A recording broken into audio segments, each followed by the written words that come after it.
Guys, it's Rob, and doing another one of my little driving videos here, as you can see.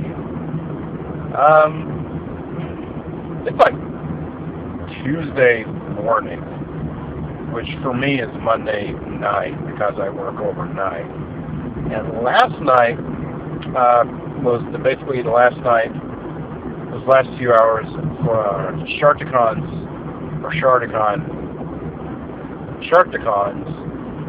pre-registration. And I'm just all geared up to go. Charticon is my vacation. So, yeah, I work like 60, 70 hours a week. So I'm definitely looking forward to it. Not just for, going to a Transformers convention, but like vacation. Getting some rest and getting away for, a few days and having fun. That's the kind of thing that says, hey, this would be great. I've spoke a lot about Charticon over the past few months, and it's all just straight like impressed. Like, I'm completely impressed with how they've done things. It's their first outing. It's their first time doing this. And they have made it looks, like such a solid show. Like, even their website is so just,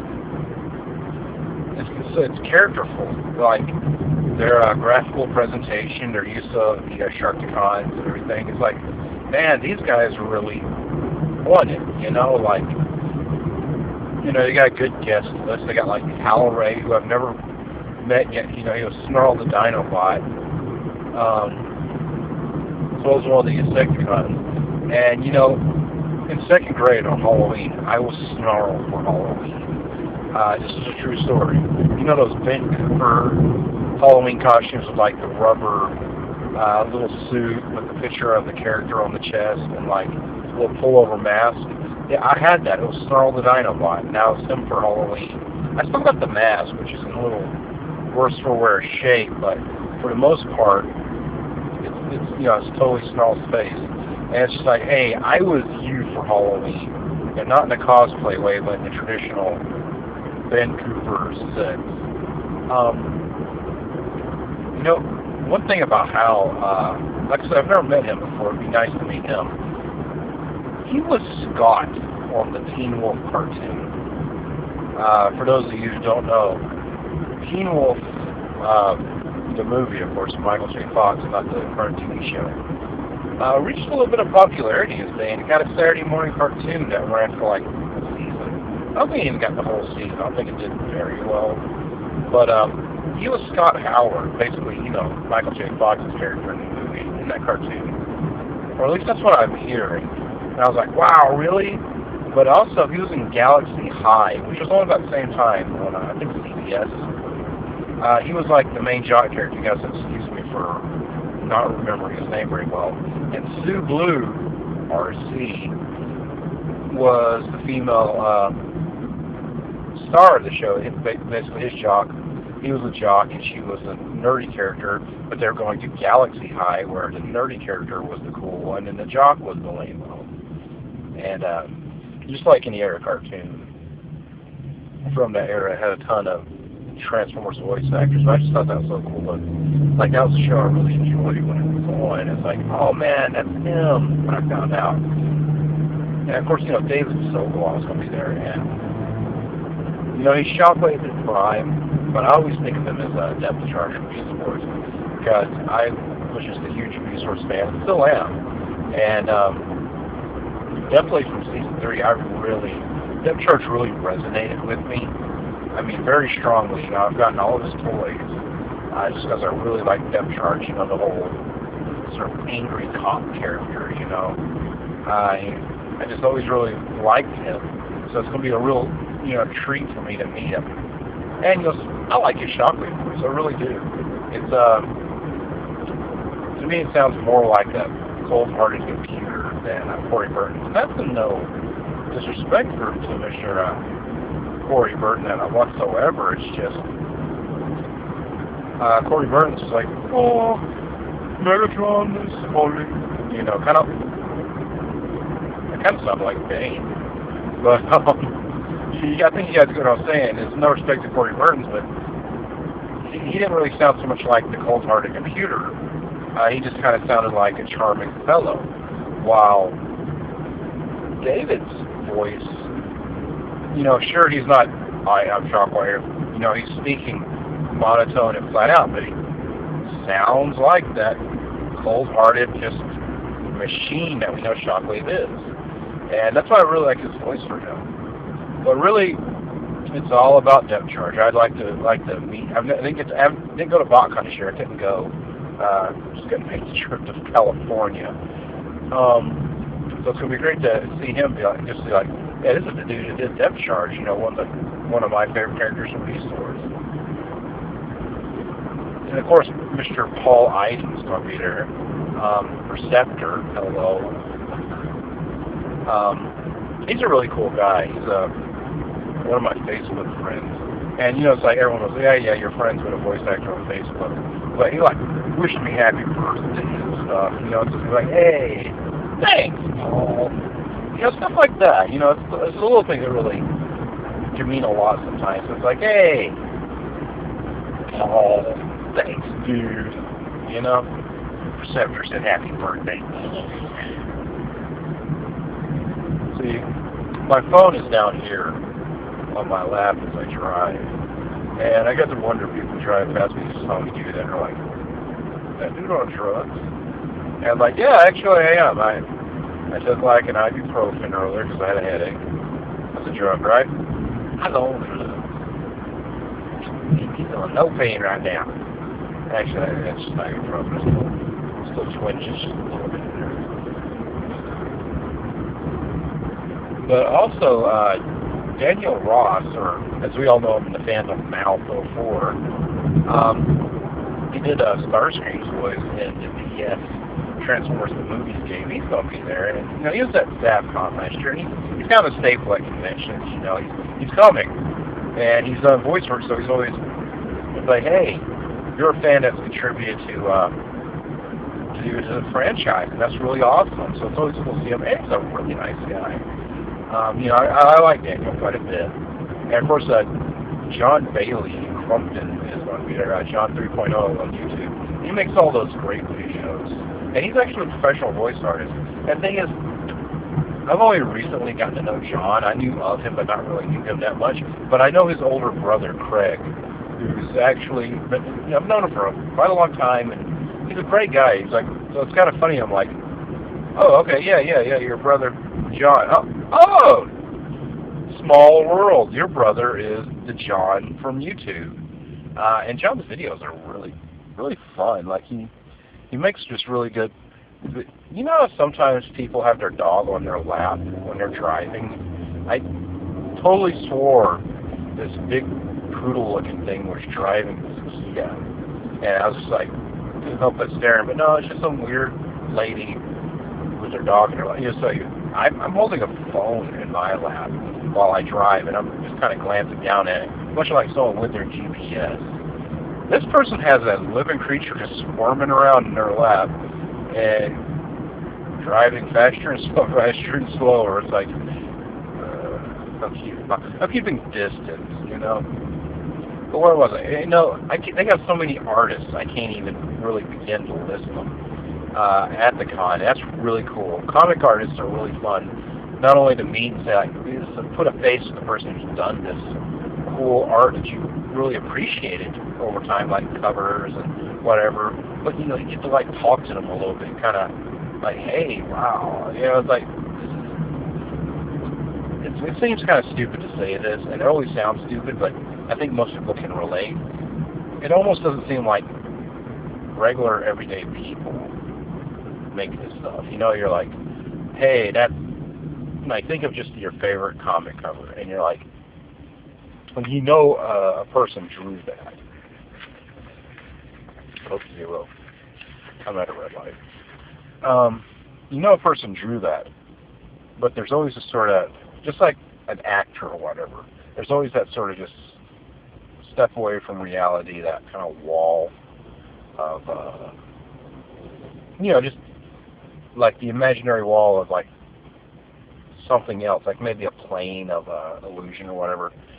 But when you get to meet these people, like, wow, this is a person like you or me who drew this, and like, they're just regular people. This is what they do for a living, and it's really cool like that.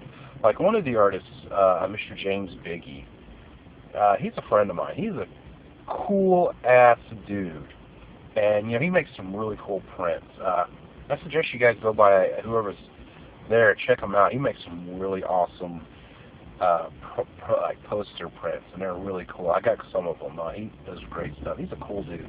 Really likes kaiju and stuff as well as robots. He has like a comic called Robot Todd. I can never say it, forgive me, where it's like this great comic giant robot fighting giant monsters. Really fun stuff. And like Livio Romanelli and Casey Collier is going to be there. They work on these books we don't shut up about on message boards. People involved with those are going to be there. That's really cool. It's just, there's a lot of artists, a lot of guests, and a lot going on. There's like Friday night, if you pre-registered Friday nights, for us, there was an extra add-on for the patio party, which if you paid for that, you get to go, and there's like a DJ, and the guests are going to be out there, and you kind of mingle and have fun with them. But also, there's like parts parties going on in the rooms, as well as like a panel for like how to draw Transformers hosted by some of these artists, like where they kind of teach you how to draw them.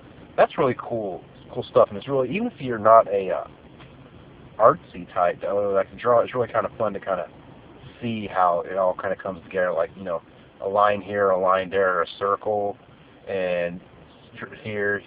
Next thing you know, that's a face. It's really cool. Just I like to scribble. I'm not really much of a artiste. When I was younger, I liked to draw quite a bit, but these days adult life got in the way of that. And now when I try to draw, I get kind of frustrated because I don't know how to look and I give up. But when I was a kid, I liked to draw quite a bit. So I guess it's, I don't know, plays with that old mindset of, yeah, I'm going to make this picture and this is how I'm going to do it. Speaking of pre-registrants, if you pre-registered, you're in the drawings for door prizes, and the door prizes are nothing to sneeze at. Like there's Generations Metroplex, the big ass robot. There's Fortress Maximus, the Encore Fortress Maximus, big ass robot. I mean, these are big, expensive prizes. And the other ones, you guys have to forgive me for not knowing their names. Some of the more popular third-party figures out there, and those things look really nice. And I know those third-party things are pretty expensive. So it's like, these aren't just door prizes like, like, oh, hey, I, want something back and just got the Walmart got. No, this is like something really nice. And that's really cool. I mean, that's one of those things, like, that's like kind of like a step above and beyond what you really expect, for something like a door prize, and that's really cool. The whole thing is just really cool. Like, if you go to the Charticon.com's website, you'll see the dealer room info, and it has like a list of who's all in there, like artists, dealers, and fan tables that'll be set up. And of course, you'll see us Radio for Cybertron, because we'll be there. So I can see all these things like Mega Toy Fan, they do great stuff. A bunch of just different cool toy stores. And one name you'll see, you'll probably recognize, J.P. Alvarez. That's Rick Alvarez. We all know he's worked with Hasbro. He's worked with the fan club, and he's written books. He's a longtime fan. He's also contributed to the brand. And he's a really cool guy. He wrote these books a while back, like they're collector's guides. Like he did one on like G1, G2. He did a Beast Wars one. He did like one on Japanese stuff and one on like merchandise. I think those are the only ones he did. I've gotten those. Actually, I think I've got all of his books because I've always really liked them. In fact, I can just sit and just pour through them, just page, read them over and over again, back to back, over and over again, because they're just really fun, really well written book guide type books. And like I remember when the Beast Wars one came out, I actually I lived in this apartment. I lived on the top floor, and it's an older apartment building where it kind of had like that. It was a brick building with like a the lanes merge right here. You guys gotta pardon me. Okay, now we're good. Where like had like the iron stems around the side and the staircase that was all curved around the poles. It was, you know, it was kind of charming in a cool old world way. And I would sit on my stoop, on my little porch there, on my stairs that went up to my apartment, and just read this resource book like practically every evening for like a couple of weeks straight, like just pouring over the pages. Like we had a little radio, and we weren't supposed to be drinking publicly in this neighborhood. So if you had a beer or whatever, you had to have it in a cup or whatever. So I sure did have like a cup from Quick Trip that I'd randomly fill up with beer and just be. I don't like drinking beer from a straw, but you know, dude, if you want to drink, you'll find a way to do it. So I would just sit there and drink beer from a fountain cup through a straw and read this piece of just have the best time. You know, and it's cool that he's there. You know, I mean, Rick's done some pretty cool things. I mean, he performed Aaron Archer's wedding. How many fans get to say they performed a wedding for someone who worked on the brand? That's crazy that you know he done that, and that's really cool that he's gonna be there. I mean, this whole thing is shaping up to be like a really good convention, and I'm really looking forward to it. Like I said, not just because it's my vacation, but because they've really put together a really good show. And, you know, we really, it's one thing to say, hey, good job, but hey, guys, great job. And it hasn't even happened yet, and I'm already like, man, these guys have done a great job. You know, they got some exclusive figures. There's the Aftershock one, which is made from the Generations Warpath. It's not as played. The custom class toy is I think they call them Snipe Nose. It's a version of Needle Nose. It looks really good. And Get Right Robot, or Get Right Robo, you guys excuse me, the name there. They make a lot of great custom stuff that they sell, and they do really good jobs. They've made a custom Charticon that they call Land Shark, based off of the Beast Hunter's bulkhead toy with brand new parts. That thing is beautiful. I mean, that one, I think it's 50 units, and they're not letting out the price or anything. You got to basically first come, first serve Saturday morning.